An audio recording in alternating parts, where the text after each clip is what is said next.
बिस्मिल्लाहिर्रहमानिर्रहीम। आज का हमारा लेसन है हरूफ मद्दा। मद का लफ्जी मतलब होता है लंबा करना या खींचना। हम एक सिंपल जो आवाज़ पढ़ते हैं हम उसको लंबा नहीं करते, उसको खींचते नहीं हैं, लेकिन जहाँ पर मद हो रही होती है वहाँ पे आवाज़ को लंबा करना होता है। मद हमेशा हरूफ मद्दा या खड़ी हरकत पे आती है। खड़ी हरकत के मुतालिक हम जानते हैं खड़ा ज़बर खड़े ज़ेर और उल्टा पेश को कहते हैं, तो उन पे हम आवाज़ को लंबा कर देते हैं। दूसरा मद जो है वो हरूफ मद्दा पे होती है। तो आज का हमारा जो लेसन है ये हरूफ मद्दा के मुतालिक है, यानी हरूफ मद्दा कौन कौन से होते हैं, हरूफ मद्दा होते क्या हैं और उन पे आवाज़ किस तरह लंबी होती है। तो आज की इस वीडियो में हम ये देखेंगे। हरूफ मद्दा से मुराद अलिफ मद्दा, वाव मद्दा और याय मद्दा हैं, यानी तीन हरूफ ऐसे हैं जिनको हरूफ मद्दा कहा जाता है, जिन पे आवाज़ को लंबा किया जाता है, जिन पे आवाज़ खींच कर पढ़ा जाता है।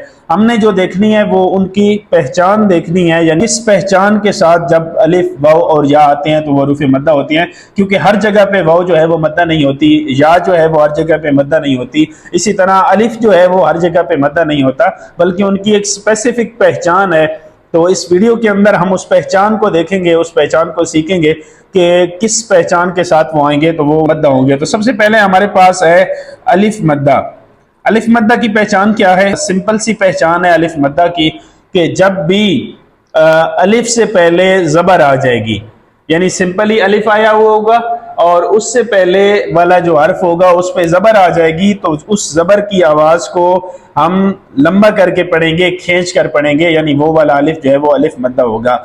इनके पढ़ने के अंदर क्या फर्क है? जैसे ये देखें, पहला हर्फ इसके ऊपर जबर है, तो जबर की आवाज को हम पढ़ते हैं माँ, इसको हम लंबा नहीं करते। लेकिन जब इसके साथ अलिफ मद्दा आ जाता है तो तब हम इस आवाज को लंबा करके पढ़ देते हैं माँ। इसी तरह दूसरा देखिए बा, और जब उसके साथ अलिफ मद्दा आ जाएगा तो हम पढ़ेंगे बा। इसी तरह तीसरा वर्ड है फा, और जब उसके बाद अलिफ मद्दा आ जाएगा तो हम उसको पढ़ेंगे फा। यानी बिल्कुल सिंपल सी पहचान है कि हर वो जगह जहां पर अलिफ हो और उससे पहले जबर हो, उससे पहले जो भी हर्फ आ रहा हो उसके ऊपर जबर हो, तो हम उस जबर की आवाज को 1 से 2 सेकंड लंबा करके खींच के पढ़ेंगे, जैसे हमने इन मिसालों के अंदर पढ़ा है। दूसरा हमारे पास हर्फ है याय मद्दा, यानी अलिफ मद्दा के बाद दूसरा है याय मद्दा। याय मद्दा की पहचान क्या है? याय मद्दा की पहचान ये है कि ऐसी या जिसके ऊपर जज्म हो और उससे पहले वाले हर्फ के नीचे जेर हो, यानी जिस तरह अलिफ से पहले जबर हो तो अलिफ मद्दा होता है, इसी तरह या से पहले अगर जेर हो तो या मद्दा होती है, और उससे पहले जो जेर की आवाज होती है उसको लंबा करके पढ़ा जाता है।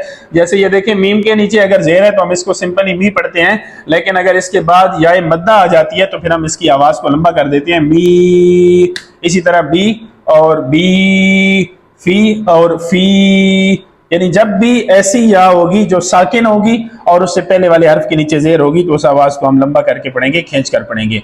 तीसरा हमारे पास हर्फ है वाव मद्दा।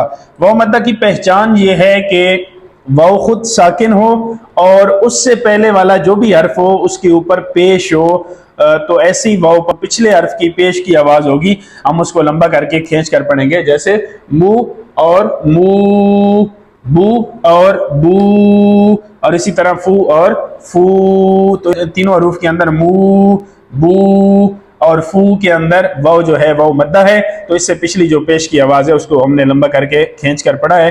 3 हर्फ है हमारे पास हरूफ मद्दा टोटल, अलिफ, वाव और या।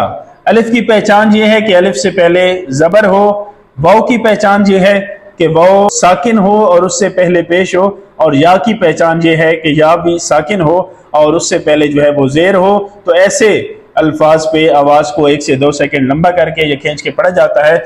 इसकी प्रैक्टिस बहुत ही जरूरी है। डेली हम नमाज के अंदर सूरह फातिहा पढ़ते हैं, अगर उसी सूरह फातिहा के अंदर हम देखें तो बहुत सारे हरूफ मद्दा आ रहे हैं, यानी जैसे अल्हम्दुलिल्लाहि रब्बिल आलमीन, तो इसमें जो या है वो या मद्दा है, वो जेर के बाद आ रही है। इसी तरह अर्रहीम, यौमिद्दीन, इन अल्फाज के अंदर जो या है वो या मद्दा है। इस तरह इसमें वाव मद्दा भी आ रही है और अलिफ मद्दा भी मौजूद है, तो इसको पहचान कर इसकी प्रैक्टिस बहुत ही जरूरी है ताकि गलतियों से बचा जा सके।